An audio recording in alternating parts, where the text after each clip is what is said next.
আল্লাহ রাব্বুল আলামিন এই জন্য এই সূরাটা দিয়েছেন। কোন সময় নাজিল হলো এই সূরাটা? আমার নবীর সামনে দুজন সাহাবী সাইয়েদনা আবু বকর এবং ওমর রাদিয়াল্লাহু তাআলা আনহু, ছোট সাহাবী না বড় সাহাবী, দুজন বড় বড় খলিফা ছিলেন। ওমর ছিলেন 40টা রাষ্ট্রের রাষ্ট্রপ্রধান, অর্ধ পৃথিবীর শাসনকর্তা। ওইদিকে আবু বকর ছিলেন প্রথম খলিফা। এত বড় দুইজন ব্যক্তি আমার নবীর সামনে বসা, আমার নবী যে বয়ান করছিলেন, আলোচনা চালাচ্ছিলেন, এমন সময় সামনে বসে থাকা দুজন সাহাবী কথা বলতে বলতে তর্ক শুরু হয়ে গেল। তর্কের এক পর্যায়ে সাইয়েদনা ওমর ফারুকের কথার আওয়াজটা বুলন্দ হয়ে গেল। একটু জোর গলায় যখন কথা বলতে নিলেন, আমার নবীর বয়ানের চাইতে তার কথার আওয়াজটা বড় হয়ে গেছে। আমার নবী যে মনোকষ্ট পেলেন, মনোকষ্ট পাওয়া মাত্রই আল্লাহ তাআলা সহ্য করতে পারলেন না।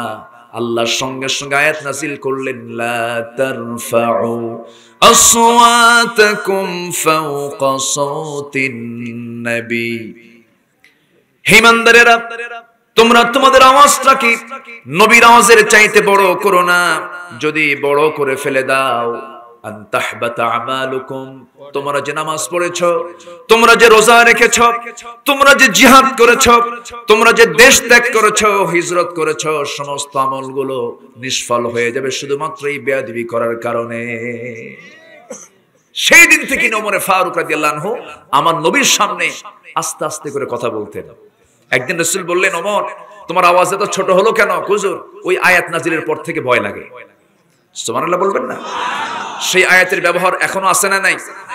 আসতে বলবেন না, আছে না নাই? বড় কোনো ব্যক্তি কথা বললে সে সময় শুনতে হয়। বাবার সামনে মাথা নিচু করে ক্ষীণ আওয়াজে কথা বলতে হয়। যদি আপনি বেয়াদবি করেন, আপনার সমস্ত আমল কাট হয়ে যাবে, ঠিক কি না? কিন্তু আজ কে কাকে মানে? কর্মী নেতাকে মানে না, সন্তান বাপকে মানে না, ছোট ভাই বড় ভাইকে মানে না। হাতি তার মাহুতকে আসার মারতে উদ্যত হয়। কেউ কাউকে আজকে মানতে চায় না। নেতা স্টেজে বক্তব্য দেয় আর কর্মীরা সিএন নিয়ে মারামারি করে। আসতে কোন কেন? আসে না নাই? কেন? কি জন্য? এটার কারণ হলো আদবের শিক্ষা আমাদের নেওয়া হয়নি। এখন আদব শিখবো আমরা কোন কিতাব থেকে? আসতে বলেন, কোন কিতাব থেকে? কোরআন থেকে। জোরে বলি ইনশাআল্লাহ, আর জোরে বলি ইনশাআল্লাহ। আসুন সেই আয়াতের দিকে আমরা যাচ্ছি, যে আয়াত থেকে আমি তেলাওয়াত দিয়ে শুরু করেছি। সূরা হুজুরাতের 15 এবং 16 এই দুটি আয়াত আমি তেলাওয়াত করেছি। সবাই শুনতে রাজি আছেন তো? আমাকে সবাই সময় দিবেন? জোরে বলি ইনশাআল্লাহ। সমস্যা নাই, রুখসত দিয়েছি, আছেন তো? জি, জোরে জোরে বলি ইনশাআল্লাহ। মানে ওনারাও বিব্রত হচ্ছে যে কেমনে উঠি, একটু মানে জি জি জি ইনশাআল্লাহ। আমি আপনাদেরকে রুখসত দিয়েছি, রুখসত দিয়েছি। উনি অনেক কষ্ট করে আসছেন, অনেক কষ্ট করে আসছেন। সফর তো সহজ কোনো বিষয় না, সফর অনেক কষ্টের। তিনি আসছেন, আল্লাহ তুমি তাদের এই অংশগ্রহণকে তুমি আল্লাহ কবুল করে নাও। জোরে বলি আল্লাহুম্মা আমিন। তাহলে আমরা কোন সূরা থেকে কথা বলছি বলেন তো? সূরা হুজুরাত। হুজুরাতের এই সূরার মধ্যে 10টা শিক্ষা আছে। কয়টা শিক্ষা বলে? মাঝখানে আমরা 3 দিন আগে যারা ফজর নামাজ পড়েছি, হঠাৎ করে নামাজের পর অথবা নামাজের ভিতরেই একটা ধাক্কা খেলাম। টের পাইছেন নাকি আপনারা? কি ধাক্কা লাগছে কোন তো? কি হয়েছিল? ভূমিকম্প। টের পাইছেন তো? হ্যাঁ, ঘুমালে টের পাবেন কেমনে? ও তো নামাজের সময় ছিল। এদিকে হয় নাই? গোটা দেশে হয়েছে 5.8 মাত্রার ভূমিকম্প। মোটামুটি দেশের সব জায়গায় হয়ে গেছে, হয়েছে। হয়তো টের পান নাই, হয়তো ফজরটা কাজা গেছে। চা, হ্যাঁ, জন্য চা আসছে, সামনে দিবেন সবাইকে। এত লোকের সামনে কেমনে খাই বলেন তো? কষ্ট পাচ্ছেন না তো আপনারা? কোনো অসুবিধা নাই তো? এটা তো লুকায় দিতে হয়, জানেন? এই পিছনে রাখতে হয়, চট করে একটা জ্যাকেট দিয়ে দিব, খাবো, টের পাবেন না। কিন্তু এরা এরকম করে যে সামনে দেয় তা তো বুঝি নাই। মানে এই অডিয়েন্সের সবার সামনে কেমনে খাই বলেন তো?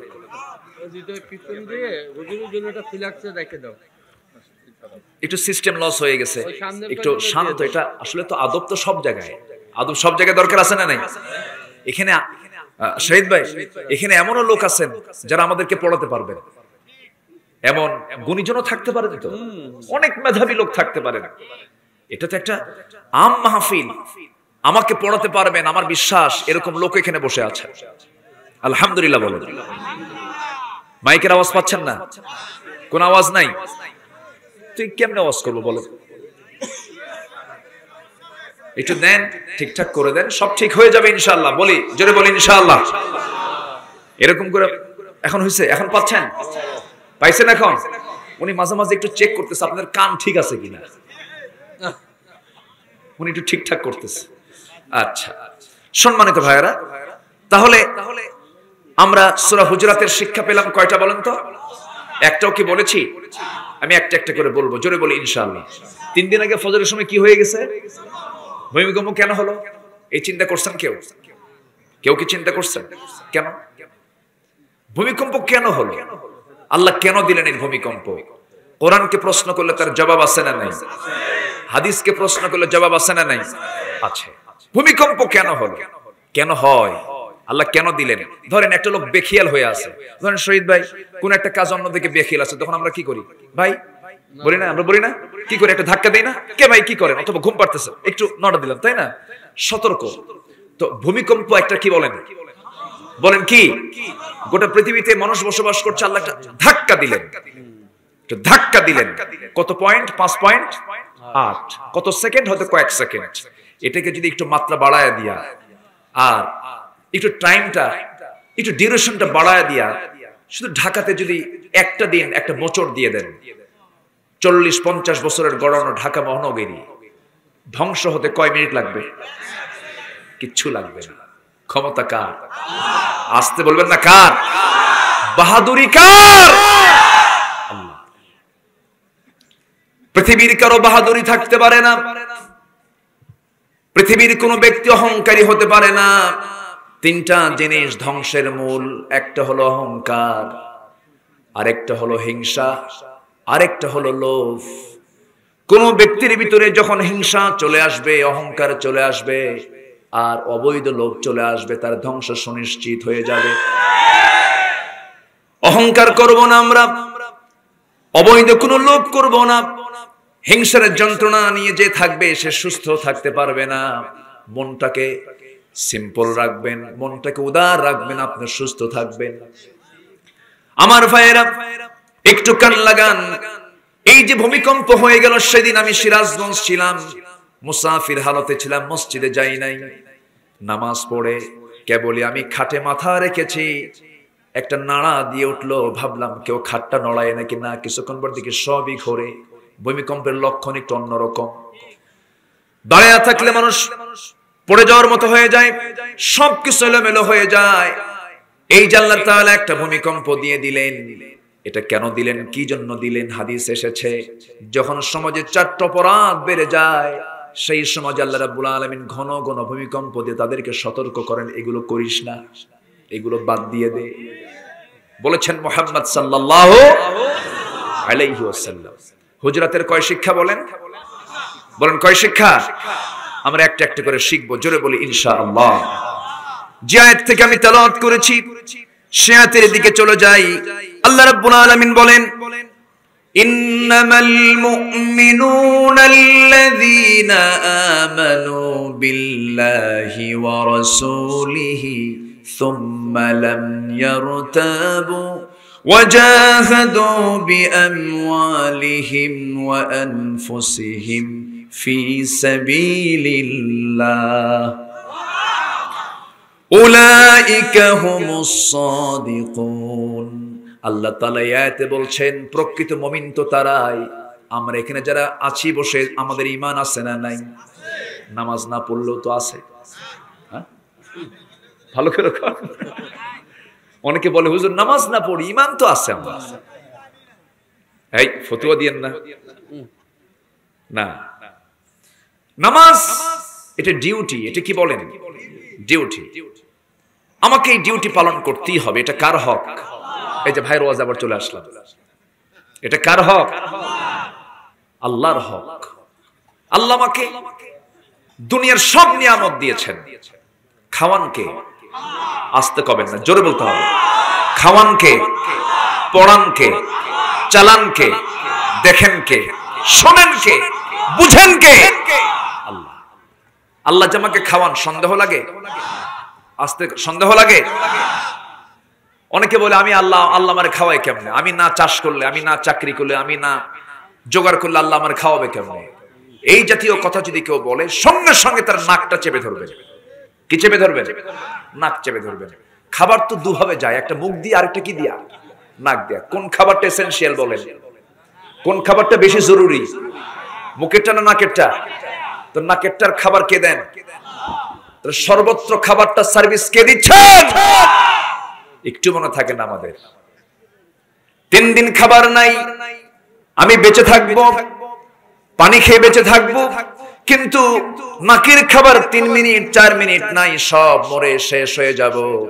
আল্লাহ বলছেন, বান্দা অক্সিজেনকে ফ্রি করে দিয়েছি, সূর্যের আলোকে ফ্রি করে দিয়েছি, চাঁদকে ফ্রি করে দিয়েছি, প্রত্যেকটি এসেনশিয়াল বিষয়গুলোকে আমি তোমার জন্য ফ্রি করে দিলাম। তোমার কাজ হলো 5 ওয়াক্ত সময়ে যখন আজান হয়ে যাবে, কাজ আগে না নামাজ আগে?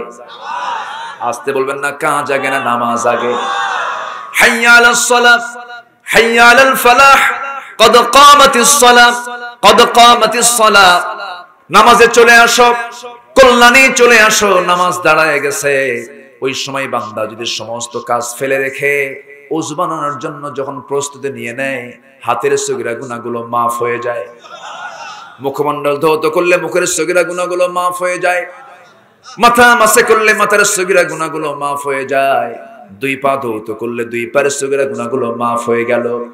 যার বাড়ি মসজিদ থেকে দূরে, তার সওয়াবটাও বেড়ে গেল। যার মসজিদ থেকে বাড়িটা কাছে, তার সওয়াবটা কম হবে। এক সাহাবী বলেন, হুজুর আমার বাড়ি অনেক দূরে, মসজিদে আসতে আমার কষ্ট হয়ে যায়, আমার মসজিদের পাশে একটা জায়গা আছে, আমি বাড়ি বানাতে চাই। রাসূল বললেন, বেশি বরকত যদি পেতে চাও, দূরের জায়গায় তোমার বাড়িটা রেখে দাও, সওয়াব বেশি পাবা। জোরে কোন সুবহানাল্লাহ। একটা করে কদম, 10টা করে নেকি। বান্দা যখন নামাজে দাঁড়ায়া যায়, আল্লাহ বান্দার সামনে দাঁড়ায়া যান। আমরা কি আল্লাহর সঙ্গে সাক্ষাৎ করতে চাই নাকি? সবাই কি চান? সাক্ষাৎ করতে চান? এই দুনিয়াতে সাক্ষাৎ হবে নামাজে, সাক্ষাৎ হবে কোথায়? আর আখিরাতে যদি সাক্ষাৎ করতে চান, قُلْ لَوْ كَانَ الْبَحْرُ مِدَادًا لِكَلِمَاتِ رَبِّي لَنَفِدَ الْبَحْرُ قَبْلَ أَنْ تَنْفَدَ كَلِمَاتُ رَبِّي وَلَوْ جِئْنَا بِمِثْلِهِ مَدَدًا فمن كان يرجو لقاء ربه فليعمل عملا صالحا ولا يشرك بعبادة ربه أحدا জোরে বলি আল্লাহু আকবার। দুনিয়াতে সাক্ষাৎ করতে চাইলে নামাজে দাঁড়াও। তোমার নামাজ যদি গভীর হয়ে যায়, তুমি আল্লাহকে দেখতেই পাবে নামাজে। সুবহানাল্লাহ।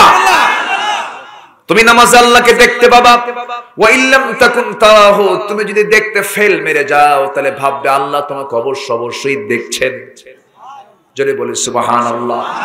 আর যদি জান্নাতে সাক্ষাৎ করতে চাও আল্লাহর সাথে, সেটা হচ্ছে 2টা শর্ত। একটা হলো লিকা রাব্বি ফালইয়ামাল আমালান সালিহা, কাজের বান্দা হও। কিসের বান্দা?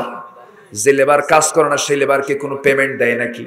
পেমেন্ট দেয় না? কাজ করলে কেউ টাকা দেবে? দেবে না। কাজের বান্দা হও। ওয়ালা ইউশরিক বিইবাদাতি রাব্বিহি আহাদা, এবং শিরকের কাছে যেও না। শিরক মুক্ত জীবন গড়ে আমলে সালিহ করো, আল্লাহ তোমার সঙ্গে সাক্ষাৎ করবেন জান্নাতে। জোরে বলি সুবহানাল্লাহ। কাজের বান্দা হব আমরা, জোরে বলি ইনশাআল্লাহ। একদিন মুসা আলাইহিস সালাম আল্লাহকে বলছেন, আল্লাহ একটা প্রশ্ন করে, কি এতগুলো বান্দা তুমি বানায়া, এত দরদ করে বানায়া, তুমি এর মধ্যে থেকে আবার জাহান্নাম দিবা, তোমার কি একটু দয়া মায়া হবে না? আচ্ছা, আল্লাহ আমাকে বেশি ভালোবাসেন না আমি আল্লাহকে বেশি ভালোবাসি? ভালো করে বলবেন। আমি আল্লাহকে বেশি ভালোবাসি না আল্লাহ আমাকে বেশি ভালোবাসেন? তাহলে মুসার প্রশ্ন ঠিক আছে কিনা? মুসা বলতেছেন, আল্লাহ তুমি বান্দাকে বানায়া তুমি আবার জাহান্নাম দিবা, এটা কেমন কথা? উনি তো একটু ভিন্ন নবী ছিলেন, একটু ভিন্ন মাত্রা ছিল তার। আমার নবী দোয়া করে, আল্লাহ আমার উম্মত বোঝে না, মাফ করে দিলাম। আর মুসাকে আল্লাহ তাদের গজব দিয়ে শেষ করে। কথা বোঝেন নাই? উনি চটাল নবী ছিলেন, সহ্য হতো না কোনো কিছু, একদম ইনস্ট্যান্ট সিদ্ধান্ত নিতেন। একদিন আল্লাহকে বলছেন, আল্লাহ একটা প্রশ্ন করি। কি প্রশ্ন? আল্লাহ আমার তো ঘুম ধরে, তোমার কি ঘুম ধরে না? সুবহানাল্লাহ বলবেন না? মানে এরকম করে মাঝে মাঝে ওনার যা মনে হতো তাই প্রশ্ন করতে। আল্লাহ বললেন, মুসা তুমি একটু প্রশ্ন করলে এটা কেন? একটু মনে করলাম আমার ঘুম না পারলে চোখ জ্বলে, হুঁশ কমে যায়, আজে বাজে মুখ থেকে কথা বের হয়ে যায়, তুমি একটু ঘুমাও না। আল্লাহ বললেন, মুসা আমি তোমাকে এই মুহূর্তে একটা কাজ দেব। কি কাজ? তুমি একটু হাতে কাঁচ পাত্র নিয়ে, হাতে মানে পানি সহ একটা গ্লাস তুমি ধরে থাকো। ধরেছেন হাতে, মনটা খারাপ তার। আল্লাহ বলেন, মুসা তুমি গ্লাসে হাত নিয়ে মন খারাপ। আল্লাহ তুমি আমাকে রসুল বানাইছো, নবী বানাইছো, এটা কোনো দায়িত্ব হলো? সুবহানাল্লাহ বলবেন না? গ্লাস ধরেছেন, কিছুক্ষণের মধ্যে আল্লাহ পাক তার মধ্যে ঘুমের ভাব পয়দা করেছেন। ঘুমের ভাব যেটা তন্দ্রা, তন্দ্রা যখন আসছে, গ্লাস ছিল হাতে, পড়ে গেছে। ইন্না লিল্লাহ। আল্লাহ বললেন, মুসা গ্লাস পড়লো কেন? আল্লাহ দোষ তো আমার না। কেন দোষ তোমার? ঘুম দেওয়ার দরকার কি ছিল? যখন সুবহানাল্লাহ, এদিকে মোবাইলে পড়ে গেছে। আচ্ছা ও আচ্ছা, ওই যে হাসি মানে জাস্ট একটা আলোচনার জোশ এটা হয়ে গেছে। তো কষ্ট পাচ্ছেন আপনারা? তাহলে দেখেন, আল্লাহ বললেন, মুসা টের পাইছো? আল্লাহ টের পাইছি। এখন তুমি যদি একটু এদিক সেদিক হয়ে যাও, সব তো শেষ হয়ে যাবে। আল্লাহর ওয়ালা ইয়াউদুহু হিফযুহুমা, তাকে ক্লান্তি স্পর্শ করে না, তন্দ্রা স্পর্শ করে না। তিনি কে? আসতে বলবেন না, তিনি কে? এই বিশ্বাস সবচেয়ে বেশি জন্ম নেবে এই কোরআনটা বেশি করে পড়লে। জোরে বলে সুবহানাল্লাহ। ডক্টর মরিস বুকাইলি একজন খ্রিস্টান, একজন কি খ্রিস্টান, কোরআনের ভুল ধরতে এসে ফ্রান্সের বিজ্ঞানী কোরআনের ভুল প্রমাণ করবেন, ভুল প্রমাণ করতে এসে নিজের ভুল প্রমাণ হয়ে গেছে। জোরে কোন সুবহানাল্লাহ। এজন্য আমরা কোরআন পড়বো। জোরে বলি ইনশাআল্লাহ, জোরে বলি ইনশাআল্লাহ। তিনি বলছেন, আল্লাহ তুমি এরকম করে বান্দাকে জাহান্নাম দিবে, এটা কেমন কথা? যখন এই কথা বলা হলো, তখন আল্লাহ বলছেন, মুসা আমি তোমাকে একটা ডিউটি দিলাম। কি ডিউটি? তুমি একটু চাষ করো। কি চাষ? গম চাষ করো। এইদিকে গম চাষ হয় কেমনে? গমের আবাদ কেমনে হয় বলেন? গম কেমনে লাগায়? কি করে? ছিটায় দেয়। কি করে? ছিটায় দেয় না? ছিটায় আমাদের বনে।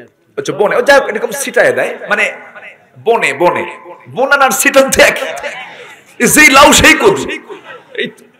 আচ্ছা ছিটায় দিন। জি, আপনাদের ভাষার মধ্যে একটা মজা আছে। আপনাদের মধুখালী, পাংশা, রাজবাড়ী, এই ভাষাগুলো একটা একটা কেমন জানি আসলে মধুই আছে। বলি আলহামদুলিল্লাহ, একটা মজা আছে। নোয়াখালীর টানে আরো মজা আছে, তাই না? নোয়াখালীতে অনেক আগে এক মাহফিলে গেছিলাম, আজ থেকে 16 বছর আগে।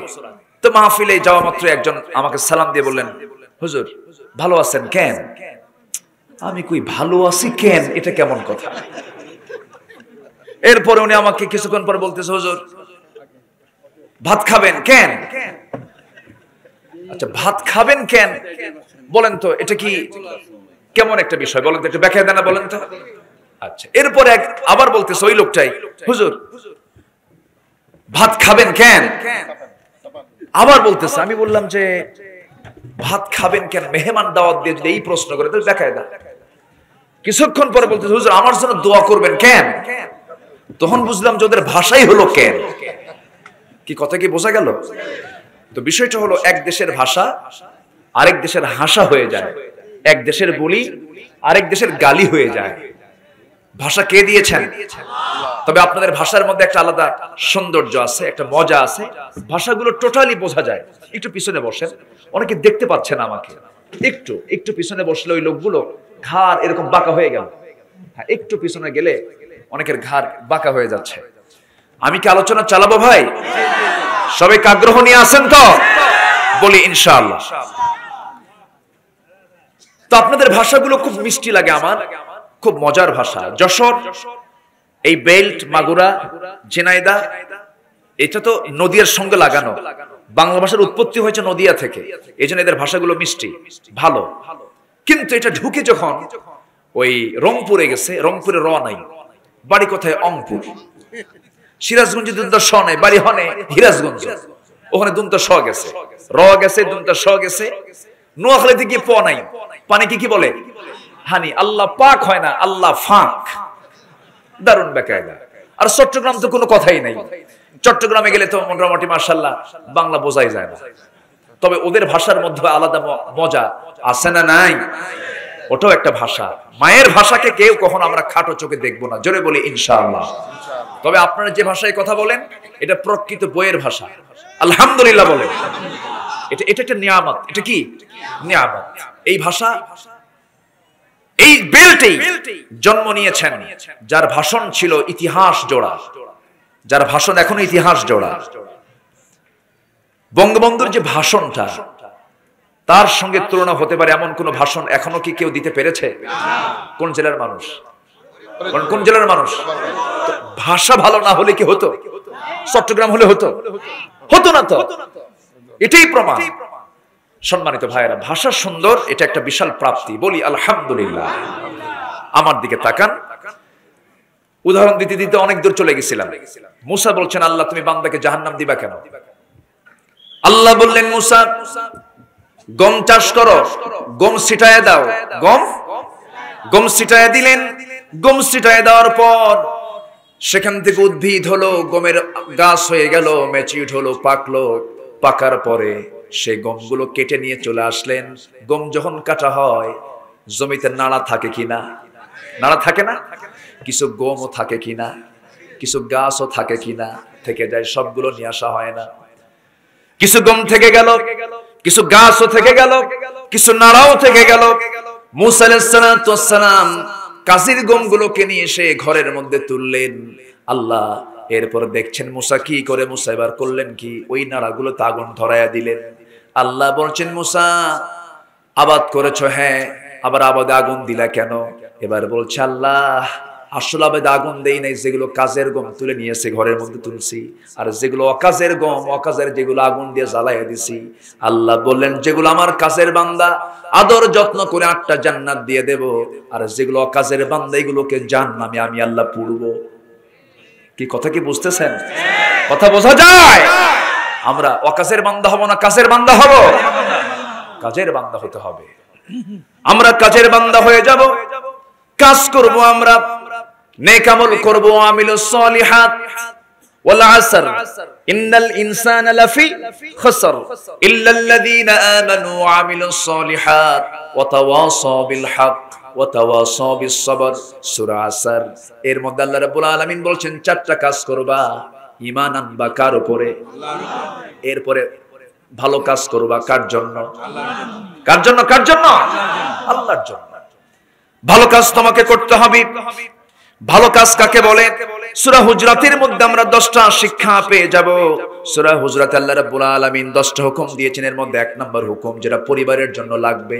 আল্লাহ রাব্বুল আলামিন সুন্দর করে বলছেন, ইয়া আইয়ুহাল্লাযীনা আমানু ইন জাআকুম ফাসিকুম বিনাবাইন ফাতাবায়ানু আন তুসিবু কওমান বিজাহালাতিন ফাতুসবিহু আলা মা ফাআলতুম নাদিমিন। জোরে বলুন আল্লাহু আকবার।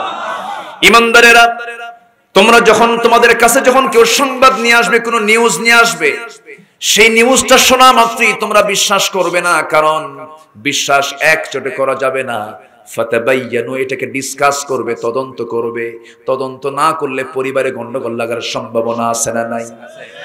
এই লোকগুলো ওঠে কেন? সমস্যা ওই যে সামনে থেকে, ওই যে এই যে, আমি কি শেষ করে দেব নাকি? সামনে থেকে উঠে যাওয়া মানে কি জানেন? না বলে এটা কি আদব? আসতে বলবেন না, এটা কি আদব? তো সূরায় তো আজকে আদবের ধরছি আমি, পরিবারের সূরা। কেউ যাবেন না, আমরা সবাই থাকবো। জোরে বলি ইনশাআল্লাহ। জোরে বলি ইনশাআল্লাহ। খুব যদি অসুবিধা হয়, হয়তোবা অনেক রাত হয়েছে, নিম্নচাপ আছে না? আমরা টানবো না। জোরে বলি ইনশাআল্লাহ। জোরে বলি ইনশাআল্লাহ।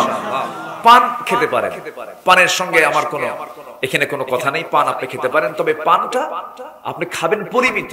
পানের রস উপকার আসে কিছু উপকার আছে, পান খেতে পারেন। কিন্তু কিছু কিছু লোক এত পান খায়, দিনে 100 খিলি, মানে ওর জন্মই হয়েছে পান খাওয়ার জন্য। এরকম কিছু লোক আছে না? এত খাবে, আবার পান খান, আবার পানের সাথে আবার হাকিমপুরি রহমতুল্লাহ আলাইহি কেন, কি কথা কি বুঝতেছেন সবাই? আচ্ছা, এগুলো কি খাওয়া যাবে? হাকিমপুরিতে যে পাতা, বিড়িতে কোন পাতা? একই পাতা, খাওয়া যাবে না। আমরা সকল নেশা থেকে নিজেকে মুক্ত রাখবো, জোরে বলি ইনশাআল্লাহ। পরিবারকে বাঁচার জন্য নেশা যুক্ত না নেশা মুক্ত? বলেন, পরিবারকে আমরা কি নেশায় রাখবো? বিড়ি তো হলো ওই জগতে নেশার উন্নতির সিঁড়ি, বুঝলেন নাই? আগে টানে, এরপরে ঢালে, এরপরে কি আগে টানাটানি শুরু করে এরপরে ঢালাঢালি শুরু করে। এজন্য নেশা থেকে আমরা দূরে থাকার চেষ্টা করব, জোরে বলি ইনশাআল্লাহ। সম্মানিত ভাইয়েরা, প্রথম হুকুমটা হলো, যদি কেউ আমাকে কোনো সংবাদ নিয়ে আসে, প্রথমেই বিশ্বাস করব না যাচাই করব? এটা কার কথা? আসতে বলবেন না, কার কথা? ধরেন আপনার বউ সম্পর্কে কেউ একটা কথা বললো, সঙ্গে সঙ্গে এটা মাথায় নেব না বিশ্বাস আগে যাচাই করব? যাচাই করব। যে লোকটা যাচাই করে না, সে লোকটাই জব্দ হয়ে যায়, ঠকে যায়, বিভ্রান্তি সৃষ্টি করে ফেলে। এমনটা করা যাবে না। আল্লাহ রাব্বুল আলামিন বলছেন, বান্দা, কোন নিউজ তোমার কাছে কেউ নিয়ে আসলো, পরিবারের কাছে তোমার কাছে কোন নিউজ চলে আসলো, তুমি এটাকে মাথায় আগে নেবে। ফাতাবায়ানু, 1 নম্বর হুকুম, সূরা হুজুরাতের 1 নম্বর শিক্ষা, তুমি এটাকে ডিসকাস করবে, শিখবে, জানবে কতটুকু এটা সত্য, এরপরে তুমি এটা সিদ্ধান্তে যাবে। তাহলে তোমাকে কখনো অপমান হতে হবে না। নাম্বার 2 হলো, তোমরা ভাই ভাই হয়ে যাবে, গন্ডগোল করবে না। এই পৃথিবীর প্রথম মার্ডার কাকে করা হয়েছে? ভাই ভাইকে করেছে। হাবিল কাবিলকে করেছে না, কাবিল হাবিলকে করেছে। কেন করেছে? কি জন্য করেছে? লোভের কারণে। কিসের কারণে বলেন? এখানে কিসের লোভ ছিল? বলেন, কিসের লোভ ছিল? কিন্তু নারীর লোভ সবার মধ্যে আছে না নাই? কিন্তু বৈধ হতে হবে না অবৈধ হতে হবে? বৈধ হলে কোনো আপত্তি নাই। কিন্তু কাবিলের যে লোভটা ছিল, এটা কি বৈধ লোভ না অবৈধ লোভ? অবৈধ লোভ ছিল। কাবিল বলল, আমি তোমার বোনকে বিয়ে করব, আমি আমার বোনকে বিয়ে করব। মানে একসঙ্গে হাওয়া আলাইহিস সালামের গর্ভ থেকে একটা ছেলে একটা মেয়ে হতো, একসঙ্গে হতো। তো বিয়ের সিস্টেমটা ছিল হলো, ওই সময়ের ম্যারেজ সিস্টেমটা ছিল এক পক্ষের ছেলে আরেক পক্ষের মেয়ে, এইভাবে বিয়ে হতো। কিন্তু কাবিল বলে ফেলল, না, আমি আমার বোনকে বিয়ে করব। তখন কি হয়ে যাবে? বিয়ে হবে না জেনা হবে? ওই হুকুমে বিয়ে হবে না জেনা হবে? জেনা হয়ে যাবে। শেষ পর্যন্ত মার্ডার হয়ে গেল। লোভ এবং নারীর কারণে, অবৈধ লোভের কারণে একটা মার্ডার হয়ে গেল। সেই মার্ডার আজও আছে না নাই? আসতে বলবেন না, আছে না নাই? আল্লাহ বলছেন, তোমরা ইসলাহ করে নাও, সংশোধন করে নাও। ভাই ভাই গন্ডগোল লাগে না? লেগে যায়। পরিবারে তোমার গন্ডগোল লেগে যাবে, সেই সময় তোমরা কি করবে? ইন্নামাল মুমিনুনা ইখওয়াতুন ফাআসলিহু বাইনা আখাওয়াইকুম ওয়াত্তাকুল্লাহ। জোরে বলি আল্লাহু আকবার। মুমিনরা হলো পরস্পর ভাই ভাই, তোমরা কখনো গন্ডগোল করতে যাবে না। তবে যদি কোনো গন্ডগোল লেগে যায়, সেই সময় তোমরা ইসলাহ করবে, সংশোধন করবে। তবে হ্যাঁ, আমরা মুমিনরা যারা ভাই ভাই, নিজের আপন ভাইও দূরে চলে যেতে পারে, আবার একজন দ্বীনি ভাইও আমার সবচেয়ে আপন হতে পারে একমাত্র দ্বীনের কারণে। এই যে আমরা এখানে বসে আছি, এখানে রক্তের ভাইয়ের সম্পর্ক না দ্বীনি ভাইয়ের সম্পর্ক? কোন সম্পর্কটা বড়? বলেন বলেন বলেন বলেন। দ্বীনি সম্পর্কটা বড়। এই সম্পর্ক জান্নাত পর্যন্ত গড়াবে। রক্তের সম্পর্ক যদি বড় হয়, আবু তালেব নবীর কি চাচা? আপন চাচা। জান্নাতি না জাহান্নামী? তাহলে চাচা হওয়ার পর রক্ত সম্পর্ক হয়ে কোনো লাভ হলো না। আবু লাহাব, যার নামে সূরা লাহাব আছে, রহমতের সূরা না গজবের সূরা? আবু লাহাব কি জান্নাতি না জাহান্নামী? আবু লাহাবের চেহারার সঙ্গে আমার নবীর চেহারার মিলও ছিল। আপন চাচা তো, চেহারার সঙ্গে একটু মিলও ছিল, কিন্তু জান্নাত পাওয়ার কোনো সুযোগ নাই, কারণ সম্পর্ক দ্বীনি সম্পর্কটা নাই। এইজন্য আমাদের সবচেয়ে বড় সম্পর্ক হলো দ্বীনি সম্পর্ক। কি সম্পর্ক? দ্বীনি সম্পর্ক। সম্মানিত ভাইয়েরা, তাই যদি না হয়, দেখুন সাহাবীদের ইতিহাস দেখুন। আমার নবীজি মক্কা ছেড়ে মদিনায় চলে আসলেন বেড়ানোর জন্য না ইসলামের জন্য? তাকে হত্যার সিদ্ধান্ত নিয়েছে মক্কার কাফের মুশরিকরা। কেন? রাসূল চেয়েছেন জমিন আল্লাহর দ্বীনকে প্রতিষ্ঠা করার জন্য, একটি ঘূর্ণিধর সমাজকে সংশোধন করার জন্য, চেঞ্জ করার জন্য চেয়েছেন। এই জমিনে কার বিধান কায়েম করার জন্য? আল্লাহর বিধান। রাসূল টিকতে পারলেন না, মদিনায় চলে আসলেন। এক বছরে যেতে না যেতে রমজান মাসেই, যে বছর রোজা ফরজ হয়, 16টা রোজা রেখেছেন। 17তম রমজানের দিন আবু জেহেল 1000 সৈন্য নিয়ে লোহিত সাগরের পাশ দিয়ে ঘেঁষে ঘেঁষে, লোহিত সাগর রেড সির পাশে দিয়ে সে চলে আসলো বদর প্রান্তরে। আমি বদরে গেছি, আমি গেলে ঘুরে একটু ঘুরি, সব দেখি। বদর প্রান্তরে চলে আসছে আমার নবীজি। যখন শুনতে পারলেন ইসলাম কখনো অফেন্সিভ নয়, ইসলাম ডিফেন্সিভ, বলি আলহামদুলিল্লাহ। কেউ মারতে আসলে তখন এটাকে প্রতিহত করে ইসলাম। কেউ কাউকে আগে মারতে ইসলাম বলে না, বলি আল্লাহু আকবার। ইসলাম সারা জীবনই ডিফেন্সিভ, ইসলাম কাউকে কখনো আক্রমণ করে না। ইসলাম কাউকে, ইসলামে কোনো জঙ্গিবাদ নেই, ঠিক কিনা? ইসলামে কোনো সন্ত্রাসী কর্মকাণ্ড নয়। সম্মানিত ভাইয়েরা, আমার নবীজি মদিনায় চলে আসলেন, শান্ত মদিনা। আবু জেহেল করলো কি 1000 সৈন্য নিয়ে অসম একটা যুদ্ধে রাসূলকে বাধ্য করলো। আমার নবীজির সাহাবীরা না খেয়ে থাকে, শিশু ইসলাম কেবল আসছে, ঘর বাড়ি থেকে বের করে দেওয়া হয়েছে, সাহাবায়ে কেরামকে ব্যবসা ছিনতাই করে নেওয়া হয়েছে, সাহাবায়ে কেরামদের বাড়িগুলো দখল করে নেওয়া হয়েছে। রাসূল ওই সমস্ত সাহাবীদেরকে নিয়ে কেবলই আসছেন। এমন সময় বদর যুদ্ধের ডাক চলে এলো। রাসূল বলেন, কারা আসো যাবে? গুনে গুনে মোটে 313 জন হলো, ওইদিকে 1000 সৈন্য। রমজান মাস। রাসূল বলেন, সাহাবীরা আজকে আমরা রোজাটা ভেঙে ফেলে দেই। কেন? শক্তির প্রয়োজন আছে, যুদ্ধে যেতে হবে। কে কে যাবে? হঠাৎ করে ছোট্ট দুইটা বাচ্চা এসে রাসূলের সামনে দাঁড়ায় বলে, হুজুর আমরা যুদ্ধে যেতে চাই। কেন? শুনলাম আবু জেহেল নাকি আপনার বিরুদ্ধে যুদ্ধ করতে আসতেছে। কেন, কি করবা? আমরা কাউকে মারবো না, আবু জেহেলকে মারবো। জোরে কোন আল্লাহু আকবার, আর জোরে কোন আল্লাহু আকবার। এটাই হলো দ্বীনি সম্পর্ক। কি সম্পর্ক? দ্বীনি সম্পর্ক। রাসূল খুব খুশি হলেন, বলেন, তোমরা তো ছোট মানুষ, তোমাদের বাহুবল নাই, তরবারি ধরার মতো শক্তি নাই, কেমনে মারবা? হুজুর কি বলেন? শুধু চিনায় দিবেন, খাইয়া ফালাম। জোরে কোন আল্লাহু আকবার। অসম্ভব ঈমানের শক্তি।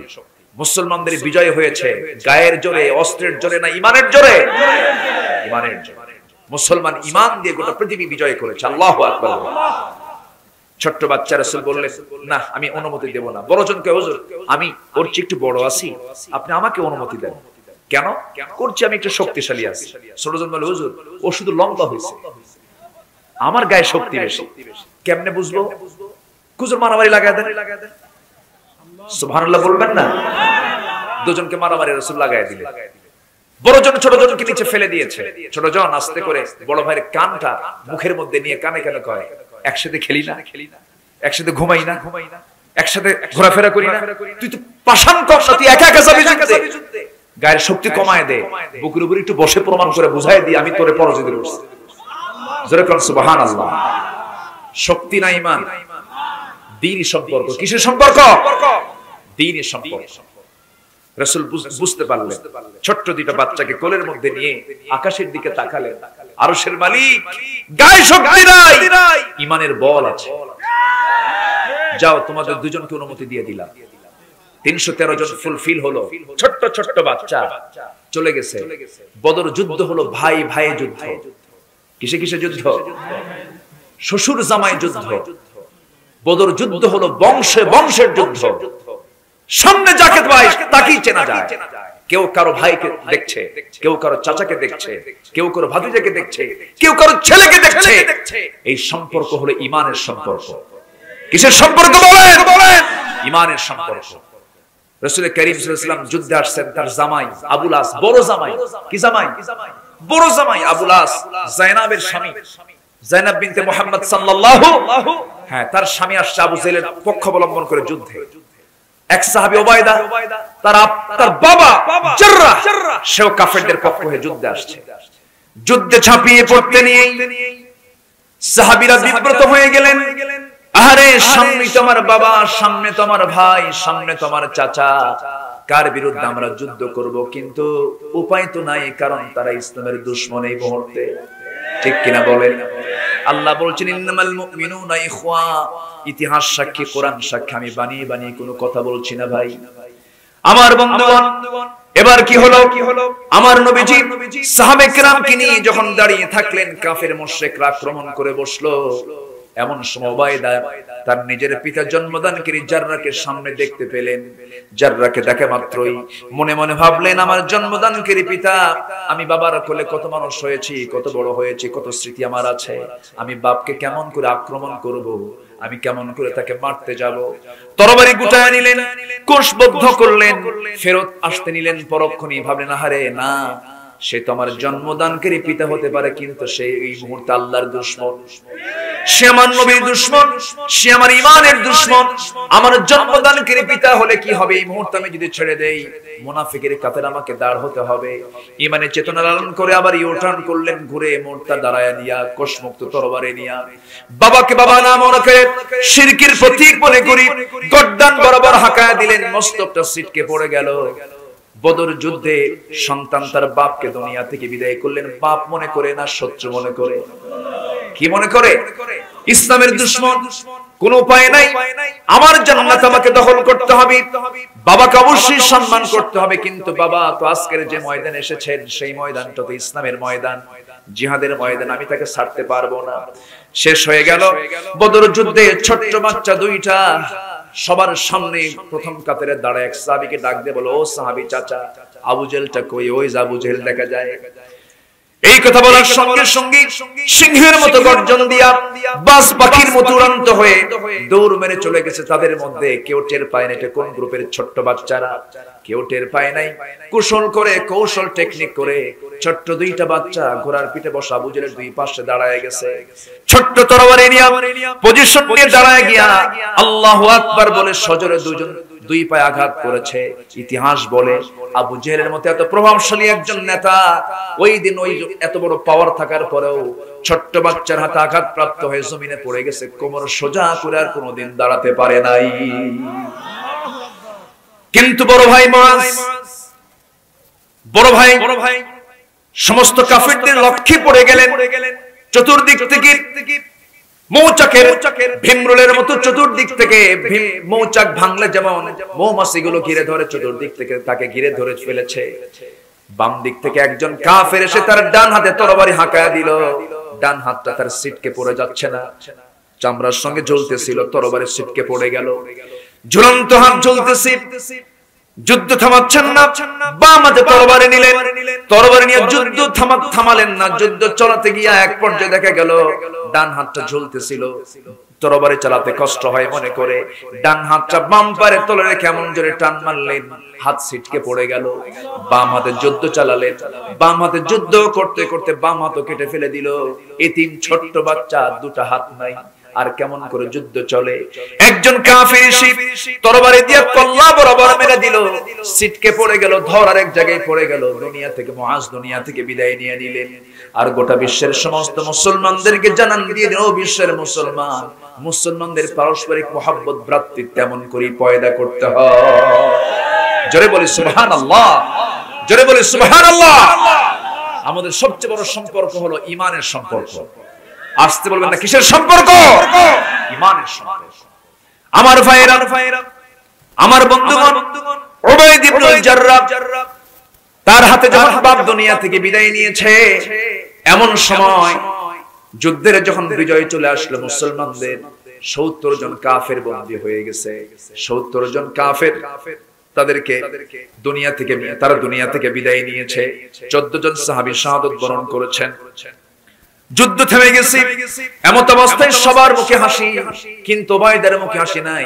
রাসূল বলছেন, উবাইদার কি হয়েছে হুজুর? উবাইদার বাপ যুদ্ধের ময়দানে মারা গেছে। রাসূল বলছেন, আহারে আমার প্রিয় সাহাবী উবাইদার বাপকে তোমরা কে মেরেছো, ভালো ঠিক করো নাই।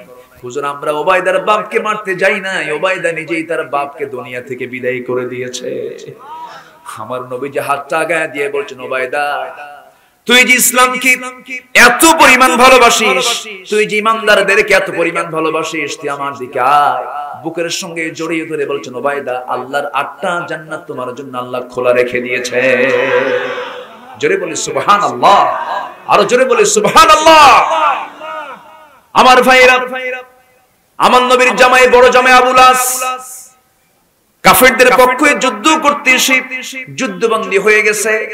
আমার নবীর সামনে সব সাহাবী এসে বলছে, হুজুর 70 জনকে আমরা বন্দী করে ফেলেছি, সবাইকে টাইট দড়ি দিয়ে বেঁধে ফেলে দিয়েছি, যুদ্ধবন্দীদের পিঠ মোড়া দিয়ে বেঁধে ফেলে দিয়েছি। কিন্তু আপনার জামাইকে যখন দেখলাম, জামাই তো সম্মানের না, জামাই তো সম্মানের, এই জন্য তার দড়িটা একটু হালকা করে বেঁধে দিয়েছি। এবং আপনার আপন চাচা আব্বাস, তাকে আমরা দড়িটা ঢিল করে দিয়েছি এবং তাদের জন্য খাবার দিয়েছি, দামি রুটি দিয়েছি, তাদেরকে খেজুর দেই নাই। আর বাকিদেরকে, বাকি 68 জনদেরকে খেজুর দিয়েছি আর পিঠ মোড়া শক্ত দিয়ে বেঁধেছি। আপনার চাচাকে সম্মান করলাম, আপনার জামাইকে সম্মান করলাম। রাসূল বললেন, ও সাহাবীরা, যুদ্ধের ময়দানে কোনো আত্মীয়করণ করা যাবে না। আল্লাহু আকবার বলেন। রাসূল কি শিখান নাই? রাসূল সব শিখিয়েছেন, সব শিখিয়েছেন। কেন? যুদ্ধের ময়দানে কিসের আত্মীয়তা? ওরা সবাই সমান, ওরা আল্লাহর বিরুদ্ধে যুদ্ধ করতে এসেছে, নবীর বিরুদ্ধে যুদ্ধ করতে এসেছে, কোন আত্মীয়করণ করা যাবে না।